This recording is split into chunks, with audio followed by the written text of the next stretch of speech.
கட்டப்படாத வீட்டிலே குடியிருக்க முடியாது. நம்பிக்கை இல்லாத இடத்துல கடவுளும் நிக்க முடியாது. நம்பிக்கை இருந்தா மட்டும்தான் கடவுளையே நீங்க காண முடியும். எதிர்மறை எண்ணங்களால பலவிதமான கற்பனைகளை நீங்க உருவாக்கி அதுதான் உண்மைன்னு நம்ப ஆரம்பிக்கும் போது உங்க வாழ்க்கையில நீங்க நினைச்சு பார்க்காத சங்கடமான விஷயங்கள் நிறைய நடக்குது. அது துன்பத்தை தருது. ஒரு நொடி பொழுதையும் நம்பிக்கைக்குரிய நொடிகளா மாற்ற வேண்டும். நீங்க நினைச்சது நடக்குது.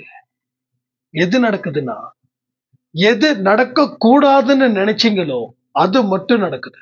அப்ப அதுவே நடக்கும்போது நாம எது நினைச்சா எது நடந்தா நமக்கு சந்தோஷம் கொடுக்குமோ அதை ஏன் நம்மளால நினைக்க முடியல? நம்ம சுற்றியும் எதிர்மறை எண்ணங்கள் தான் ஜாஸ்தியா இருக்கு. இன்னைக்கு இருக்கக்கூடிய சோசியல் மீடியாஸ்ல ஷேர் பண்ற அத்தனையுமே 10% தான் நல்லவைகள். மீதி 90% நமக்கு தேவைப்படாத விஷயங்கள். உங்க ஆழ் மனசுல பல எதிர்மறை எண்ணங்களை புகுத்திக்கிட்டே இருக்காங்க. அதனால உங்க வாழ்க்கையும் கெட்டு போகுது. வாழ்வில் வெற்றி பெறுவது அப்படின்றது ரொம்ப ரொம்ப கஷ்டம் நினைக்கிறவங்களுக்கு ஒரே விஷயம், எதிர்மறை எண்ணங்களால் சூழப்பட்டு உள்ளீர்கள். அதுல இருந்து மீண்டு வந்தா வெற்றின்றது எவ்வளவு எளிதுன்றது உங்களால புரிஞ்சுக்க முடியும்.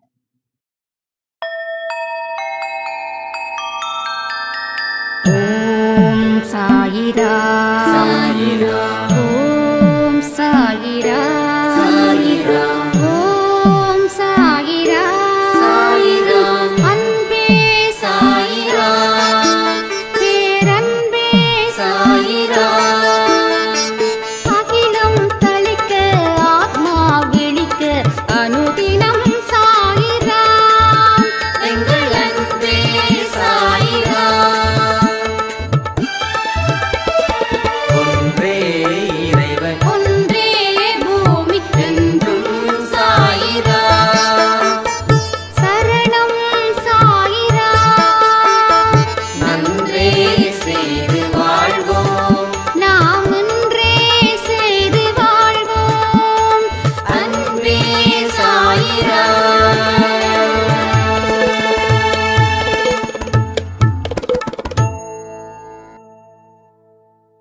சாயிராம். என் உயிரின் உயிரானவர்களே, நம்பிக்கை வர நான் என்ன செய்யணும்? வாழ்க்கையில ஒரு பிடிப்பே இல்லாம நான் வாழ்ந்துகிட்டு இருக்கேன். ஒரு நொடி பொழுதும் எதிர்மறை எண்ணங்கள் என்ன தாக்குது, என்ன அழிக்குது. மீண்டு வர முயற்சிகள் செய்தும் தோல்வி மேல தோல்விதான் எனக்கு கிடைக்குது. எனக்கு வாழ்க்கையில அதிசயம் அற்புதம் எதுவும் வேண்டாம். ஆனா நல்லா ஓரளவுக்காவது வாழணும்ன்ற ஆசை மட்டும் இருக்கு. நான் என்ன செய்யணும், எப்படி செய்யணும் அப்படின்னு ஒரு சாய்ராமுடைய கேள்வி. இப்படி உங்களுக்கு ஒரு கேள்வி இருந்துச்சு அப்படின்னா கமெண்ட் பண்ணுங்க. திரும்பவும் சொல்றேன், உங்களுடைய ஒவ்வொரு ஆதங்கமும் சாயப்பாவால ஏற்படுத்தப்பட்டது. இத மனசுல பதிய வச்சுக்கோங்க. ஒவ்வொரு ஆதங்கமும் ஒவ்வொரு ஏக்கமும் சாயப்பாவால ஏற்படுத்தப்பட்டது. இது உண்மை. இதுதான் உண்மை. கமெண்ட் பண்ணுங்க. இது அப்படியே பண்ணுங்க. அப்போ அந்த ஆதங்கம் கடவுள் உங்களுக்கு ஏற்படுத்துறாருன்னா, கடவுள் ஏதோ ஒரு வகையில உங்களுக்கு துணை செய்யவோ உதவி செய்யவோ போறாருன்னு அர்த்தம். பல வருஷங்கள் நம்மளுடைய வாழ்க்கையில நமக்கு இப்படிப்பட்ட ஒரு ஆதங்கம் ஏற்படல. ஆனா இன்னைக்கு இப்படிப்பட்ட ஆதங்கம் ஏற்பட்டு இருக்குதுன்னா அது சாயப்பா கிட்ட வந்ததுக்கு அப்புறம் உங்களுக்கு நல்ல வாழ்க்கைய வாழ முடியும் அப்படின்ற ஒரு வழி இருக்குதுன்னு சாயப்பா உணர்த்துவதற்காகத்தான் இந்த மாதிரியான எண்ணங்களை உங்க மனசுல ஏற்படுத்துறாரு, இல்ல திணிக்கிறார். ஒரு டீச்சருக்கு தெரியும் அந்த ஸ்டூடெண்ட் பாஸ் ஆவானா ஃபெயில் ஆவானா அப்படின்னு. அப்போ அவன் பாஸ் ஆகக்கூடிய பையன்தான், ஆனாலும் அவனோட கவனக்குறைவுகள் இல்ல அவனோட கவனம் வேற பக்கம் இருக்குது. அந்த கவனத்தை இந்த சைடு திருப்பி வந்தா கண்டிப்பா அவன் பாஸ் பண்ண முடியும் அப்படின்னு அந்த டீச்சருக்கு நம்பிக்கை வந்த உடனே அந்த டீச்சர் அந்த ஸ்டூடெண்ட நிறைய தண்டனை கொடுக்கிறாரு படிக்கலன்னா. ஏன்னா அவன் பாஸ் பண்ணக்கூடிய ஸ்டூடெண்ட், அவன் ஃபெயில் ஆகக்கூடிய ஸ்டூடெண்ட் இல்ல, அவன் பாஸ் செஞ்சிடுவான். அப்போ அவன் விளையாட்டு பையனா இருக்கான், அவன் கவனம் எங்கேயோ போகுது. அவனோட கவனத்தை திசை திருப்ப அவரு தண்டிக்கிறாரு, இல்ல அறிவுரை சொல்றாரு. ஒண்ணு தண்டிக்கிறதால அந்த ஸ்டூடெண்ட் திரும்புவான், இல்ல அறிவுரை சொல்றதால அந்த ஸ்டூடெண்ட் திரும்புவான் இவருடைய வழிக்கு.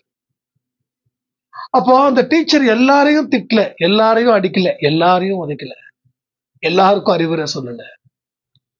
எவன் காதுல அது விழுந்தா இல்ல எவனுக்கு அந்த அடி கிடைச்சதுன்னா எவன் திருந்துவானோ எவன் உருப்படுவானோ அந்த மாணவனுக்குத்தான் அந்த ஆசிரியர் அடியும் கொடுக்கிறார், உதையும் கொடுக்கிறார், அறிவுரையும் சொல்றாரு.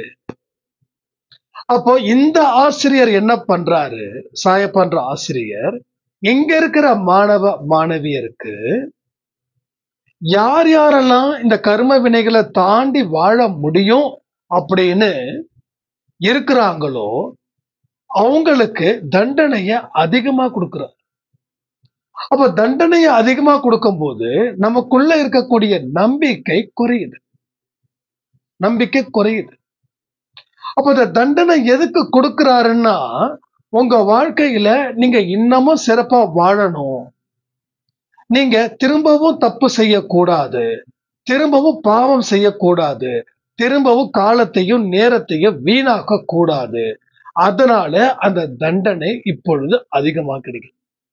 ஆனா இதை தெரியாம கடவுள் கிட்ட வந்தா தண்டனை வரும், சாய்பாவை வணங்குனா சோதனைகள் வரும், அதனால வணங்காத, சாமியை கும்பிடாத, நீ வழக்கம் போல பாவத்தை செய்யி, அதுல இருக்கிற சந்தோஷம் வேற எதுலயும் இல்லை, ஏன் இப்படி கஷ்டப்படுறன்னு உலகம் நமக்கு கத்து கொடுக்குது தப்பான பாடத்தை. தப்பான பாடத்தை கத்து கொடுத்தா என்ன ஆகும், வாழ்க்கை கெட்டு போயிடும், வாழ்க்கை மோசமா போயிடும். அப்ப சரியான பாடத்தை கத்து கொடுக்கல, அதாவது கண்டிப்பான ஆசிரியர் சரியில்லை அப்படி நம்ம நினைக்கிறோம். இப்ப கண்டிப்பு இல்லாத ஆசிரியர் சரியானவரா? கண்டிப்பான ஆசிரியர் ஏன் கண்டிக்கிறாருன்னா, நாம நாளைக்கு சம்பாதிச்சு அவருக்கு கொடுக்கறதுக்கு இல்ல, என்னுடைய மாணவன் நல்ல பெயர் வாங்கணும், நல்ல வாழ்க்கை வாழணும், அதுக்காகவே அவர் கண்டிக்கிறார். அப்ப கடவுள் உங்களை கண்டிக்கிறாருன்னா என்ன அர்த்தத்துக்கு கண்டிக்கிறாரு சொல்லுங்க. நீங்க நிறைய பேர் சொல்றீங்க, தீயவர்களை அவர் கண்டிக்கல, நல்லவர்களை கண்டிக்கிறாரு, நல்லவர்களை தான் சோதனைக்கு உட்படுத்துறாரு, தீயவர்களை சோதனைக்கு உட்படுத்தலைன்னா அவன் கெட்டு போயிட்டான், அவன் வாழ்க்கை இனி இல்ல, இனி அவன் நரக வாழ்க்கையை தான் வாழணும், நரக வாழ்க்கைய போறவனை கொண்டு வந்து காப்பாற்ற முடியாது. அதாவது உடம்புல நோய் இருக்குதுன்னு வச்சுக்கோங்களேன், டாக்டர் செக் பண்றாரு, ஓகே பிரச்சனை இல்லைங்க, 1 வீக்ல குணமாயிடுவாரு. நோய் முத்தி போயிடுச்சுன்னா டாக்டர் என்ன சொல்லுவாரு, என்ன சொல்ல முடியும்? நோய் ரொம்ப முத்தி போயிடுச்சு, மாத்திரை இருக்கு, மருந்து இருக்கு, ஆனா மாத்திரையும் மருந்தும் இவர் உடம்பு ஏத்துக்கிற அளவுக்கு இவருடைய உடம்பு இல்ல. அதனால ஹைடோஸ் கொடுத்தாலும் பிரச்சனை, இப்படியே இருந்தாலும் பிரச்சனை, ஹைடோஸை கொடுத்து அவரை கஷ்டப்படுத்த வேண்டாம், அதனால இவ்வளவுதான் அப்படின்னு கை விரிக்கிறாங்க. அதாவது மருந்து இல்லாம இல்ல, மருந்து இருக்குது, ஆனா மருந்து ஏத்துக்கிற அளவுக்கு உடல் முழுக்க கெட்டு போயிடுச்சு. நிறைய பேர் நம்ம சொந்த பந்தத்துல பார்க்கலாம், கண்டிப்பா நடந்திருக்கும். இப்ப கூட ஒரு 80 வயசு ஒருத்தருக்கு ஒரு திடீர்னு ஒரு 6 மாசமா 1 வருஷமா சின்ன பிரச்சனை உடம்புல, சின்ன பிரச்சனைன்னு நினைச்சு அத கேஷுவலா விட்டாங்க. ஃபைனலா ஹாஸ்பிட்டல்ல போய் அட்மிட் பண்ணும்போது மாத்திரை மருந்தெல்லாம் இருக்குது. ஆனா ஏற்கனவே வந்திருந்தா ட்ரீட்மெண்ட் நல்லபடியா நடத்திருக்கலாம். ஆனா இப்ப என்ன ஆயிடுச்சு, உடம்புல இருக்கக்கூடிய அந்த ஸ்ட்ரென்த் சுத்தமா கெட்டு போனதால மாத்திரை மருந்து கொடுக்க முடியல. ஸோ டாக்டர் சொல்லிட்டாங்க, இன்னொரு 1 வீக்குள்ளதான் இருப்பாரு. இதுக்கு மேல மருந்து மாத்திரை கொடுக்கறது வேஸ்ட், இன்னமும் உடம்பு வீணாகணும் அப்படின்னு. அப்ப புரியுதா உங்களுக்கு? அப்ப கெட்டு போனவன் அவனுடைய இது முடிஞ்சிடுச்சு. நாமளும் அந்த நிலைமைக்கு வந்துடக்கூடாது. அப்ப கடவுள் என்ன சொல்றாரு, இவன் வாழ முடியும், இவன் கண்டிப்பா பல சாதனைகளை செய்ய முடியும். ஆனா இவனை பத்தி புரிஞ்சுக்காம, இவனை பத்தி இவன் எதையும் தெரிஞ்சுக்காம இவன் கண்மூடித்தனமா இருக்கிறான் அப்படின்னு கடவுள் நினைச்சு அவரு நம்ம கவனத்தை திசை திருப்பி நம்ம கிட்ட வர வைக்கிறார். அப்ப கஷ்டத்தை கொடுத்தா எங்க ஓடுவோம்? எங்க ஓடணுமோ அங்க ஓடுவோம். முதல்ல கஷ்டம் வந்துச்சுன்னா மனுஷங்க கிட்ட ஓடுவோம். மனுஷங்க ஹெல்ப் பண்ணலன்னா கடவுள் கிட்ட ஓடுவோம். ஒண்ணு நாம கடவுள் கிட்ட ஓடுவோம், இல்ல மனுஷன் கிட்ட ஓடுவோம். கடவுள் என்ன பண்றாரு, எந்த மனுஷனும் உதவிகள் செய்ய முடியாத மாதிரி அந்த வழியை அடைக்கிறார். அடுத்த ஒரு வழியை திறக்கிறார். இது அவர்கிட்ட வர வழி. ஒரு ஒரு உறவு கிட்ட நீங்க போறீங்க, இது மாதிரி பிரச்சனை இருக்குதுன்னு கேக்குறீங்க. பணம் மோஸ்ட்லி பணம் தான் இப்ப பிரச்சனையா இருக்குதுன்னு நினைக்கிறேன்.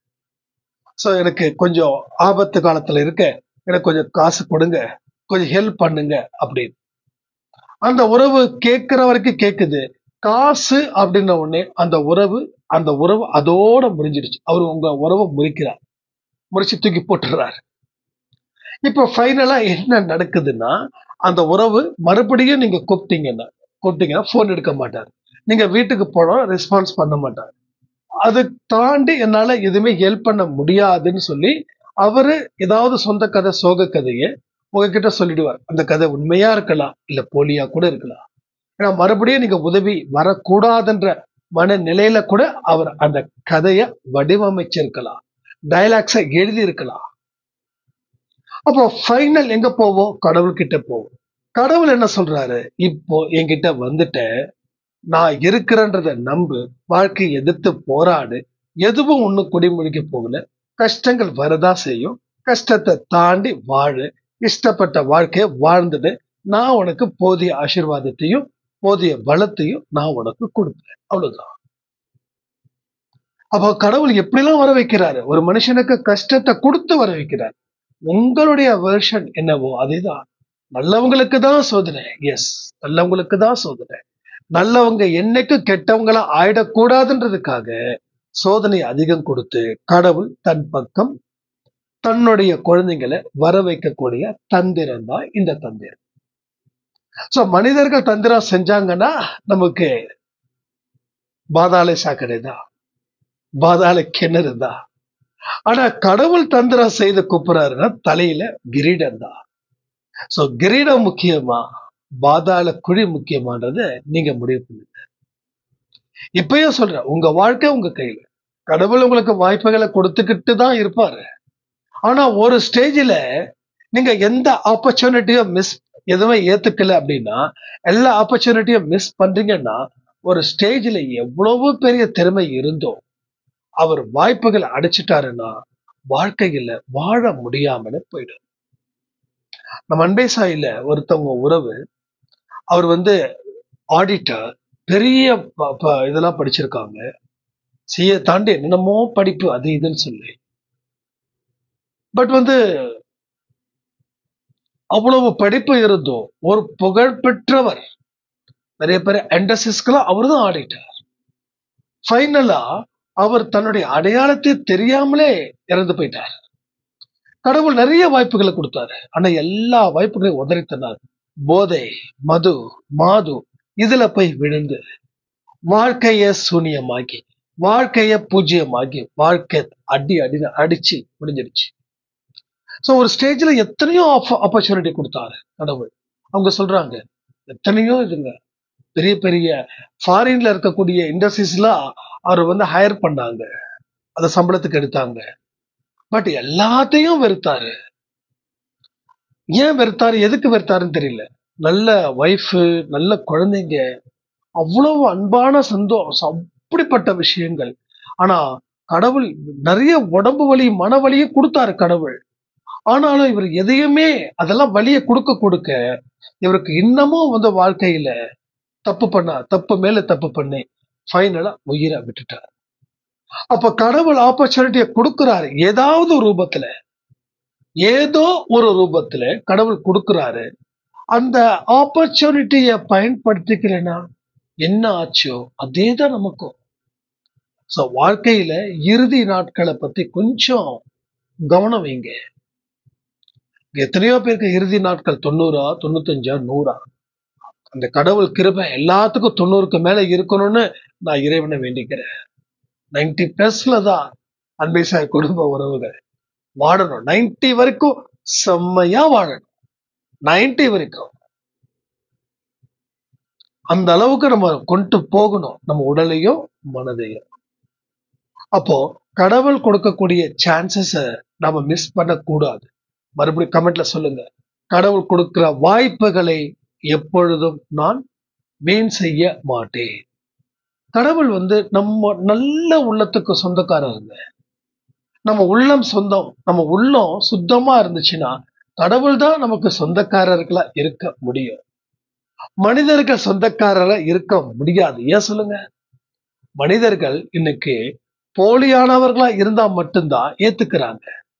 நம்ம கிட்ட ஒண்ணுமே இல்லை அப்படின்னா நம்ம சொன்னா நம்ம அந்த உறவா ஏத்துக்க மாட்டாங்க, பேருக்கு பேசுவாங்க. ஆனா இல்லாதத இருக்கிற மாதிரி சொன்னா உறவுகள் உங்களை கொண்டாடுவாங்க. ஆனா கடவுள் கொண்டாட மாட்டாரு. கடவுள் தான் இங்க கொண்டாடணும். கடவுள் கொண்டாடுனா உறவுகளை தாண்டி இருக்கக்கூடிய மனிதர்கள் கொண்டாடுவார்கள். என் லைஃப்ல இப்போ அன்பை சாய் தான் என்னோட உறவு. அன்பை சாய்க்கு முன்னாடி எனக்குன்னு சொல்லி சில உறவுகள் இருந்தாங்க. அந்த உறவுகள் என்ன கொண்டாடல, என்ன ஒரு உறவா கூட மதிக்கல. அப்போ கடவுள் என்ன உறவா கொண்டாடுற, உறவா ஏத்துக்கிட்ட உடனே உறவை தாண்டி இருக்கக்கூடிய மக்கள், அதாவது இப்போ அன்பை சாய் உறவுகள் என்ன கொண்டாடுறாங்க மீன்ஸ் வந்து அனுபவிக்கிறாங்கன்னு சொல்லுங்க. கொண்டாடுறாங்கன்னா அப்படி கிடையாது, இப்படி நம்ம சாப்பிட்டியா, தூங்குனியா, ஒரு நாளைக்கு 10 பேர் இல்ல 100 பேர் கேட்குறீங்க. அவ்வளவு சந்தோஷமா இருக்கு தெரியுமா? நைட்டு 1-1:30 மணி பக்கம் ஸ்டேட்டஸ் வச்சா கூட, ஏன் அண்ணா ஸ்டேட்டஸ் நைட் 1:30 வரைக்கும் என்ன பண்றீங்க? நான் திருப்பி கேட்க முடியல, நீங்க என்ன பண்றீங்க அப்படின்னு. சும்மா ஜஸ்ட் லைக் தட் ஃபன், அவ்வளவுதான். அப்போ ஒரு உரிமை இருக்குல்ல, அந்த உரிமை. அப்போ கடவுளுடைய மனசுல உள்ள பூந்துட்டா மக்களோட மனசுல எவ்வளவு ஈஸியா உள்ள பூரா முடியுன்றது நான் இங்க சாட்சியா நிக்கிறேன். நான் தான் உங்களுடைய எவிடன்ஸ், ஏன் நான் தான் உங்களுக்கு ப்ரூஃப். இத பத்தி நிறைய பேசிக்கிட்டே இருக்கலாம், அவ்வளவு இருக்குது. அவ்வளவு ஒரு ஆனந்தமான வாழ்க்கையில நாம பல விஷயங்களை செய்யாம விட்டதால நமக்கு அந்த ஆனந்தமும் கிடைக்கல, வசந்த காலமும் கிடைக்கல. எல்லாமே எப்படி இருக்குது, இலையுதிர் காலமாகவே போகுது. இதுல இருந்து நாம தெரிஞ்சுக்க வேண்டிய விஷயங்கள் நிறைய இருக்குது. வாழ்க்கையில எதை பத்தியும் கவலைப்படாத, நம்பிக்கையை ஏற்படுத்துவதற்கு உண்டான வழிகள் எத்தனையோ இருக்கு. அதை ஏற்படுத்திக்கிட்டா நாம இன்னமும் பலமான ஒரு வாழ்க்கையை வாழ்வதற்கு ஒரு பேஸ்மெண்ட்டை அமைக்கலாம். நம்ம அன்பை சாய் குடும்பத்துல கூட நிறைய பேருக்கு இந்த ஆப்பர்ச்சுனிட்டி இருக்கு. இன்னைக்கு ஏன் நீங்க அன்பை சாய் குடும்பத்துல வந்திருக்கீங்கன்னா காரியம் இல்லாம இல்ல. இங்க மத்தவங்களை வந்து அசிங்கமா பேசவோ, மத்தவங்க கேலியும் கிண்டலமா பேசவோ நாம இங்க சேனலை ரன் பண்ணல.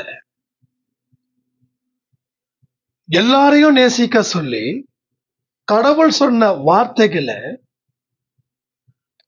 நாம இங்க தொடர்ந்து சொல்லிக்கிட்டே இருக்கோம்.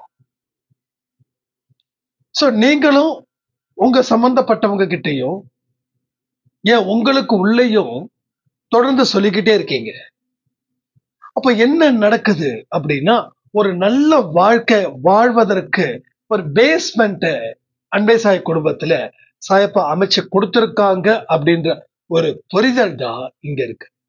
ஜான்சி ராணி அப்படின்னு ஒரு சாய்ராமுடைய வாழ்க்கை ஒரு பெரிய சவால்கள் நிறைந்த ஒரு வாழ்க்கையா இருந்தது. நம்ம அன்பே சாய் குடும்பத்துல இருக்கிறவங்க, அவங்க வந்து கர்நாடகா. அவங்களோட லைஃப்ல வந்து ஏகப்பட்ட கடன் இஷ்யூஸ் இருந்தது, ஹெல்த் இஷ்யூஸ் இருந்தது. இந்த கடன் பிரச்சனை வந்தாவே ஹெல்த் இஷ்யூ வந்துடும். ஒன்னும் அதுவும் இதுவும் அக்கா தங்கச்சிங்க மாதிரி, அண்ணன் தம்பிங்க மாதிரி. அதனால ஒரு கடன் ப்ராப்ளம் வந்தது, ஹெல்த் இஷ்யூஸ் வந்தது. ரெண்டு வந்ததுக்கு அப்புறம் தொழில் போச்சு, தொழில் கெட்டு போயிடுச்சு, தொழில் வந்து நடத்த முடியல. இப்போ வாழவும் முடியல, சாகவும் முடியல. அந்த ஸ்டேஜ்ல அவங்க வந்து உள்ள என்ட்ரி ஆகுறாங்க அன்பே சாய் குடும்பத்துல. ஒரு பதிவையும் ஆழமா கேட்கிறாங்க.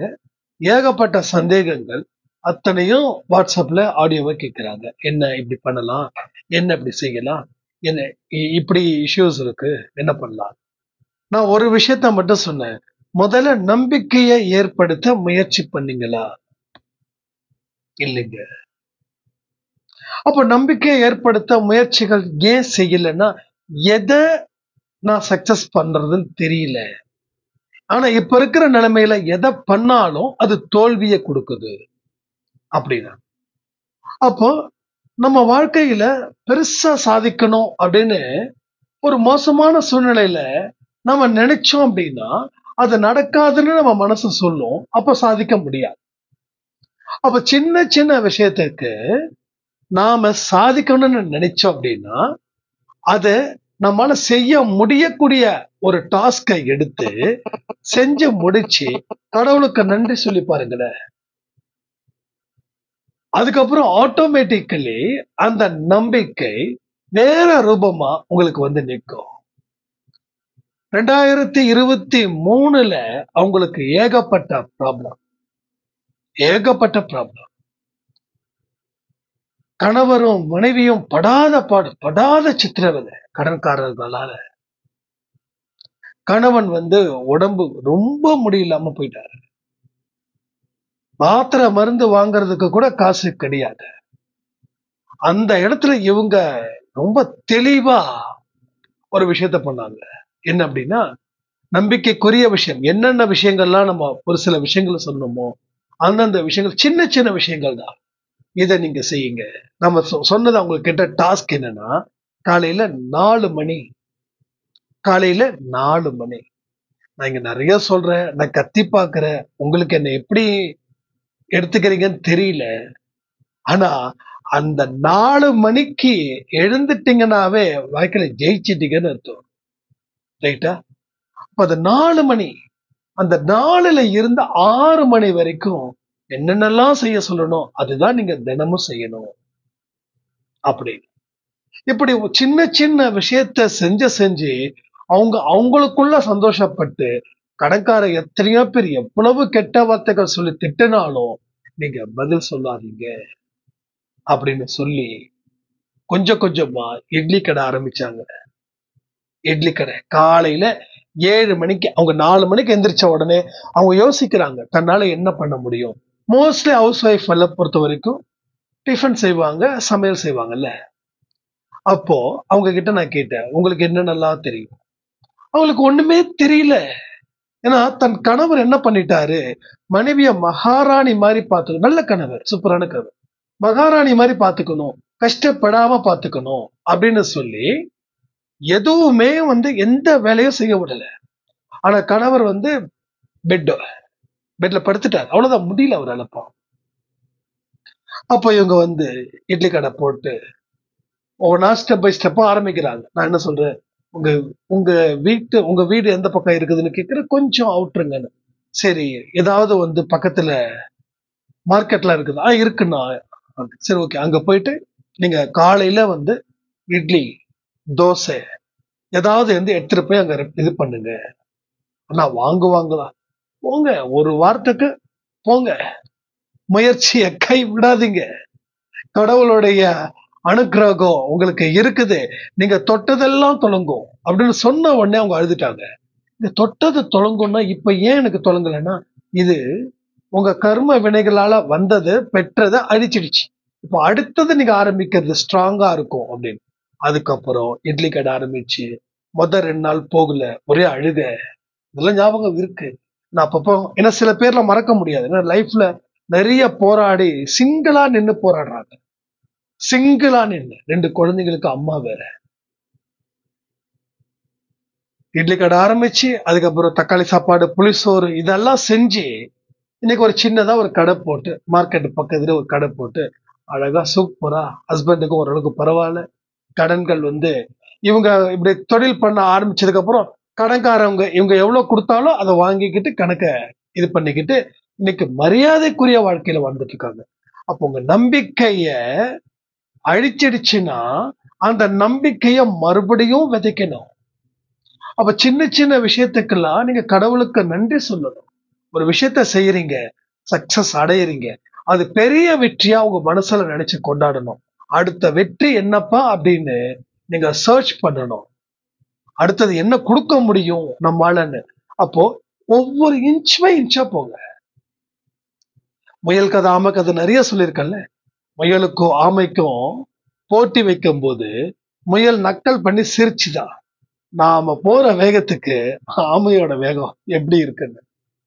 ஒரு ஸ்டேஜ்ல அது கொஞ்சம் டயர்ட் ஆயிடுச்சு. நிழலை பார்த்த உடனே பார்த்தா எங்கேயோ கண்ணுக்கு எட்டாத தூரத்துல ஆமை வருது. பொறுமையா நிதானமா நின்று நின்று நின்று. ஏன்னா அதுக்கு அவ்வளவுதான் போக முடியும். சோ துன்பத்துல இருக்கும்போது நாம நம்பிக்கையோட இருக்கணும். அந்த இடத்துல கொஞ்சம் வேகம் குறைஞ்சுதான் ஆகணும். அந்த இடத்துல வேகம் போகணும்னு நினைச்சு கீழே விழுந்துருவோம். நிறைய பேர் அதான் ஒரு பெரிய துன்பம் வந்துச்சுன்னா அடுத்தது ஒரு பெரிய டார்கெட் வைப்பாங்க, அதுவும் புஷ்ன்னு ஆயிடும். புஷ்ன்னு ஆயிடுன உடனே அகைன் ரிப்பீட்டட் ஒரு மாதிரி சோகமும் கவலையும் ஒரு ஆழ்ந்த கவலையும் துக்கமும் சேர்ந்துடும். ரைட்டா? இப்போ அந்த முயல் பாக்குது, அந்த ஆமை இன்னும் தூரமா வருது, இன்னும் தூரமா இன்னும் தூரமா. சரி ஓகே தூக்கத்தை போட்டலாம் அப்படின்னு சொல்லி நல்லா தூங்கிடுச்சு. அதுக்கப்புறம் பார்த்தா ஒரே கைத்தட்டுதல். என்னடா யாரும் கை தட்டுறாங்க, யார் நம்ம இங்க இருக்கிறோமே. பார்த்தா ஆமை வின் பண்ணி கப்ப வாங்கிட்டு இருக்காரு. அந்த ஆரவாரத்துல எல்லாரும் கை தட்டுறாங்க. கை தட்டுறவனு தூக்க கலைஞ்சு முயல். இதுதான் நடக்குது. சோ துன்பம் வரும்போதும் துக்கம் வரும்போதும் துயரம் வரும்போதும் பொறுமையோடும் அமைதியோடும் நம்பிக்கையோடும் சகிப்புத்தன்மையோடும் இருக்க பழகிக்கிட்டா அந்த துன்பத்துல இருந்து மீண்டு நம்ம அழகான அற்புதமான வாழ்க்கைய வாழ்ந்துடலாம். பட் மாத்தி யோசிச்சோன்னா பிரச்சனை ஆயிடும். அதனாலதான் சொல்றேன், எப்பயுமே அந்த ஆமையோட வேகம் எப்ப இருக்கணும்னா துன்பத்துல இருக்கும்போது. நம்மால முடியும்.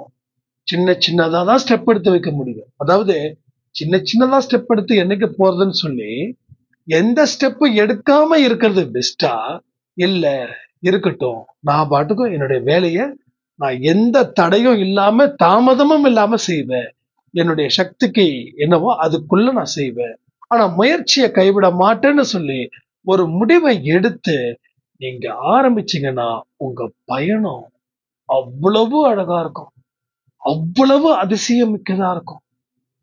நிறைய விஷயங்களை நீங்க கத்துக்கிட்டே இருக்கலாம். உலகத்துல சந்தோஷமான மனுஷன் யாருப்பா அப்படின்னா நீங்க தான் அப்படின்னு சொல்ற அளவுக்கு உங்க வாழ்க்கையே மாறும். சோ அப்படிப்பட்ட ஒரு நல்ல வாழ்க்கைய நீங்க வாழ்ந்து ஜெயிக்கலாம். ஆரம்பத்துல போராட்டம் கஷ்டம்தான். அதே போராட்டம் உங்களுக்கு கொஞ்ச நாட்கள் ஆக ஆக அது வெற்றியை கொடுக்கறதா மாறிடும். அந்த வெற்றி உங்க வழியில இருந்து ஒரு முழு விடுதலைய அது கிடைச்சிடும். சோ இப்படிப்பட்ட விஷயத்தை தான் நம்ம என்னைக்கும் செய்யணும். பட் இதை விட்டுட்டு தயவு செய்து எதையுமே முயற்சி பண்ணாதீங்க. பொறுமை, நிதானம், நம்பிக்கை, ஸ்லோ அண்ட் ஸ்டடி, இந்த கான்செப்டுக்குள்ள உள்ள வாங்க. இந்த கான்செப்ட் இருக்கிற வரைக்கும் உங்களை யாராலையும் தோற்கடிக்கவே முடியாது. எல்லா இடத்துலையும் ஜெயிக்கலாம், எல்லா இடத்துலையும் ஜெயிக்கலாம். அதாவது மற்றவங்களுடைய ஒப்பீனியன்ஸை நீங்க வாங்கிட்டீங்கன்னா நீங்க தோத்து போயிடுவீங்க. உங்களுடைய ஒப்பீனியன்ஸ் என்னன்றதுதான் முக்கியம். மற்றவங்க 4 பேர் உங்களால முடியாதுன்னு சொல்லுவாங்க, அவங்க அப்படிதான் சொல்லி தீருவாங்க. ஏன்னா அவங்களுக்கு தெரிஞ்சது அதுதான். அவங்க அவங்கள வச்சு சொல்றாங்க, ரைட்டா? அவங்க அவங்கள வச்சு சொல்றாங்க. இப்ப நீங்க உங்களை வச்சு இந்த கதைய உருவாக்குங்க. இந்த கதையில வில்லனும் நீங்க தான், ஹீரோவும் நீங்க தான், எல்லாமே நீங்களா இருக்கீங்க. அதனால ஒவ்வொரு விஷயத்தையும் எழுதும் போது பார்த்து கவனத்தோட எழுதுங்க. அதாவது வாழ்க்கைய வாழும்போது சொல்றேன், ஒரு கதாபாத்திரமாவே நீங்க உருவாக்குங்க. அந்த கதாபாத்திரத்துக்கு கற்பனையை ஜாஸ்தி கொடுங்க. அந்த கற்பனை தான் உங்க வாழ்க்கைய வளம் சேர்க்கும். உங்க வாழ்க்கையில அத்தனை பிரச்சனைகளும் தீர்க்குதுன்னா ஒரு ஹீரோயிசம் தேவைப்படும். அந்த ஹீரோ நீங்க தான். உங்களை ஒருத்தர் தடுக்கிறான் அப்படின்னா அவனும் நீங்க தான். அவனை தாண்டி நீங்க வரணும். அதுதான் இங்க ஜெயிக்க முடியும். வில்லனை முறியடிச்சாதான் ஹீரோ. சோ வில்லனே இல்லாத ஸ்டோரியில ஹீரோ எப்படி இருக்க முடியும்? தலைவர் ஒரு படத்துல நடிக்கிறாருன்னா அவருக்கு வில்லன் இருந்தாதான் அவர் ஹீரோவா தெரிவாரு. வில்லனே இல்லைன்னா அவங்க ஹீரோவா இருக்கிறதுக்கு லாய்க்கே கிடையாது. விதவிதமா துப்பாக்கி கன் ஷூட் பண்றாரு அப்படின்னா, விதவிதமா ஸ்டைல் பண்றாருன்னா, விதவிதமா பஞ்ச் டைலாக். அது தலைவர். உங்க தலைவர் யாரும் என் தலைவர் எல்லாமே ஒருத்தர் தான். ஒருத்தருக்கு எம்ஜிஆர் தலைவரா இருக்கலாம், ரஜினி, விஜய், என்னமோ யாரோ ஒரு ஹீரோயிசம் இருக்கும்ல ஒவ்வொரு மனசுக்குள்ள. அப்போ ஒரு வில்லன் ஒருத்தர் இருந்தாதான் இவர் ஹீரோவா இருக்க முடியும். இப்ப வில்லன் ஜீரோனா ஹீரோ இல்ல. அப்போ நம்ம கர்ம வினைகள் நமக்கு வில்லன். அவன் தடை செய்வான், அவன் நம்மள படாத பாடு படுத்தி எடுப்பான். ஆனா அதையும் தாண்டி அவனை ஜெயிக்கும் போதுதான் உங்களுக்குள்ள இருக்கக்கூடிய ஹீரோ எப்படிப்பட்டவர் அப்படின்னு உங்களுக்கு அது தெரிய வரும். அது வரைக்கும் புரியாமலே போயிடும் வாழ்க்கை. சோ புரியக்கூடிய வாழ்க்கை, தெரியக்கூடிய வாழ்க்கை அத்தனையும் இங்க கம்ப்ளீட் பண்றதுக்கு முயற்சி பண்ணுங்க. ஏன்னா நம்ம வாழ்க்கையில எத்தனையோ விஷயங்கள் இருக்குது, கத்துக்க வேண்டியது நிறைய இருக்குது. நான் வாழ்க்கையை கத்துக்கிட்டேன்னு சொல்லவே முடியாது. ஒவ்வொரு நாளும் ஒரு அனுபவம், ஒவ்வொரு மனிதர்கள் மூலமும் ஒரு மனுஷங்களை கூர்ந்து பாருங்களேன், அவங்க ஸ்டடி பண்ணி பாருங்க, அவங்களோட ரியாக்ட் எப்படி பண்றாங்க, அவங்களுடைய பொறுமை எந்த அளவுக்கு இருக்குது, அவங்க நம்பிக்கை எந்த அளவுக்கு இருக்குது, எதை பத்தி அவங்க அதிகம் பேசுறாங்க, படபடப்பா இருக்காங்களா இல்ல அமைதியா இருக்காங்களா, இதை எல்லாத்தையும் நம்ம அவங்கள பார்த்து ஜீர்ணிக்க முடியும். சோ இது எல்லாத்தையும் செய்வதற்கு நம்மால முடியும் அப்படின்னு நினைச்சு ஒரு விஷயத்தை செய்ய ஆரம்பிக்கும் போது அத்தனையும் அழகா அற்புதமாக நீங்கள் செய்து முடிப்பீர்கள். இந்த விஷயத்தை மட்டும் உள்ளடக்கி பாருங்க, நீங்க நினைச்சது அத்தனையும் நிறைவேறும் நாள் உங்களுக்குள்ள வந்து சேரும். வாழ்க்கை வாழ முடியும் அப்படின்ற நம்பிக்கையும் வந்து சேரும். எல்லாமே கற்பனைகள். இந்த கற்பனை தான் நிஜமாகுது தெரியுமா? நான் சொல்லட்டுமா கற்பனை எப்படி நிஜமாகுதுன்னு? நீங்க நல்லதை விட கெட்டதை தான் ஜாஸ்தி கற்பனை பண்றீங்க. நல்லதா வாழ்க்கை போயிட்டு இருக்குது. ஆனா எங்க நம்ம வாழ்க்கையில ஏதாவது துக்கம் வந்துடுமோன்னு நினைச்சு கற்பனை பண்றோம். அந்த கற்பனைங்க தினமும் செய்யறோம். சில சம்பவங்களை வச்சு இணைச்சு பார்க்கிறோம். இணைச்சு பார்க்கும்போது அதை இன்னமும் பலம் சேர்க்கிறோம். பலம் சேர்த்து அந்த கற்பனை கொஞ்சம் கொஞ்சமா நம்ம வாழ்க்கையில உள்ள வருது. எங்க இருந்து அந்த கற்பனைகள் ஆரம்பிச்சீங்களோ அங்க இருந்தே அந்த உண்மையும் ஸ்டார்ட் ஆகுது. இப்ப கற்பனை போய் அது அப்படியே உண்மையா போயிடுச்சு.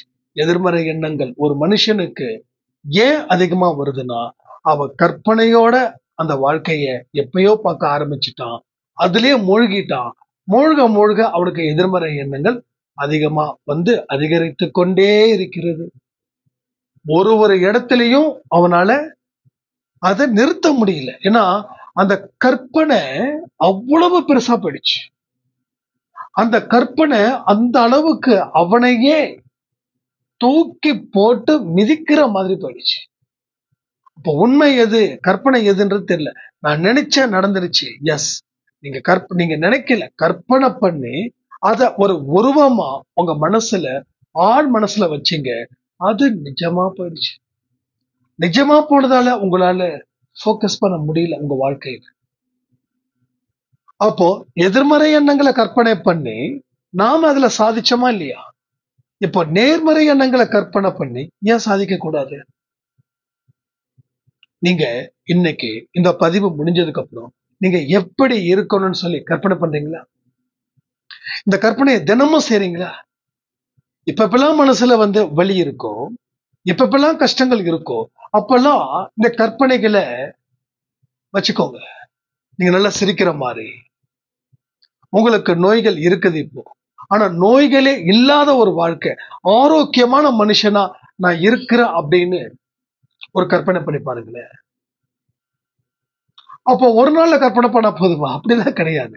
எப்பெல்லாம் நீங்க நல்லா இருக்கணும்னு உங்களுக்குன்னு சொல்லி ஒரு சில விஷயத்த வைக்கிறீங்களோ அப்பெல்லாம் நீங்க அதை கற்பனை பண்ணுங்க, இமேஜ் பண்ணுங்க. அந்த இமேஜ் பண்ண பண்ண பண்ண உங்களுக்கு வயசும் ஆகாது, ஆரோக்கியமாவும் இருப்பீங்க. உங்களுக்கு பிரச்சனைகளும் ஒரு ஸ்டேஜுக்கு மேல தலை தூக்காது, இருக்கக்கூடிய பிரச்சனைகளும் கீழே இறங்கி வந்து நிற்கும். இது எல்லாமே உங்க வாழ்க்கையில தொடர்ந்து நடந்துகிட்டே இருக்கும். அப்ப கற்பனைய கூட பலமானதா கற்பனை பண்ணணும், ஆரோக்கியமானதா கற்பனை பண்ணணும். அதன் மூலமா தான் வழிகள் நமக்கு பிறக்கும். அதை நினைச்சுக்கோங்க. அதுதான் இங்க முக்கியமான விஷயமா பார்க்கப்படுது. இப்ப ஏன் நம்ம கற்பனைகள் எதிர்மறை எண்ணங்களை கொண்டுதான் இருக்குது தெரியுமா? நம்ம சேர்ந்திருக்கக்கூடிய மக்கள் அப்படிப்பட்டவர்களா இருக்காங்க. வாட்ஸ்அப்ல நீங்க ஒரு விஷயத்த, இப்ப நீங்க நம்ம விட்டுருங்க, அன்பை சாய் குடும்பத்துல ஆரோக்கியமானதா தான் ஷேர் பண்றோம்னு நான் நம்புறேன். நீங்க அப்படிதானே பண்றீங்க? எங்கேயோ ஒரு விஷயம் நடந்திருக்கும், எங்கேயோ ஒரு ஸ்டேட்ல, அது மனச கஷ்டமாக்கி கல்லாக்கி. எனக்கு ரீசெண்டா நிறைய பேர் ஏதோ ஒரு ஆக்சிடென்ட், இந்த ஒன் ஸ்பாட் அப்படியே வீடியோ எடுத்து எனக்கு அனுப்புறாங்க. நான் திரும்ப சொல்றேன், ஏம்மா இதெல்லாம் அனுப்பாதீங்க, ப்ரே பண்ணிக்கோங்க அப்படின்னு. மறுபடியும் அனுப்புறாங்க, யாருக்கோ ஃபார்வர்ட் பண்ணி அதை திருப்பி. இப்ப என்ன ஆகுது? இத பார்க்கறதால மனசுல ஒரு விதமான ஒரு கஷ்டம்.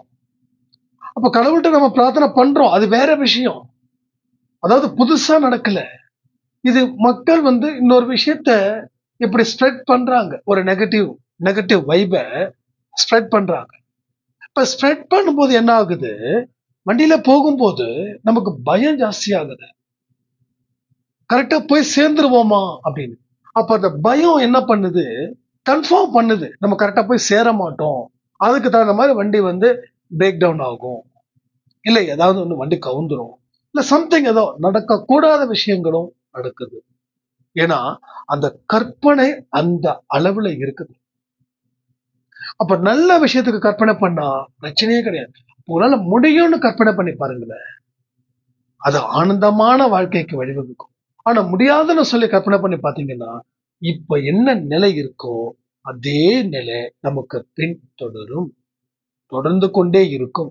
அது நம்மளை துரத்தும், அது நம்ம படாத பாடுபடுத்தும். சோ பல விஷயத்த நம்ம இப்படிதான் புரிஞ்சுக்காம கஷ்டப்பட்டுட்டு இருக்கோம். ஒரு தெளிவான மனநிலை நமக்கு இல்லை, ஒரு ராங் இன்ஃபர்மேஷன், நம்ம வாழ்க்கையே அதுதான் சொல்லி நாம முடிவு பண்றதால வாழ்க்கையில பல போராட்டங்கள் கூட செய்து முடிக்க முடியாமலே இருக்கு. கட்டப்படாத வீடுகளை குடியிருக்க முடியாது. சோ முழுமையா நம்பிக்கை இல்லாத இடத்துல நீங்க வாழவே முடியாது. அப்போ முழுமையான நம்பிக்கையோட உங்க வாழ்க்கை பயணத்தை ஆரம்பிச்சீங்கன்னா இங்க எல்லாமே சிறப்பா இருக்கும்னு சொல்லி இந்த பதிவை நான் முடிக்கிறேன். ஜெய் சாய்ராம்.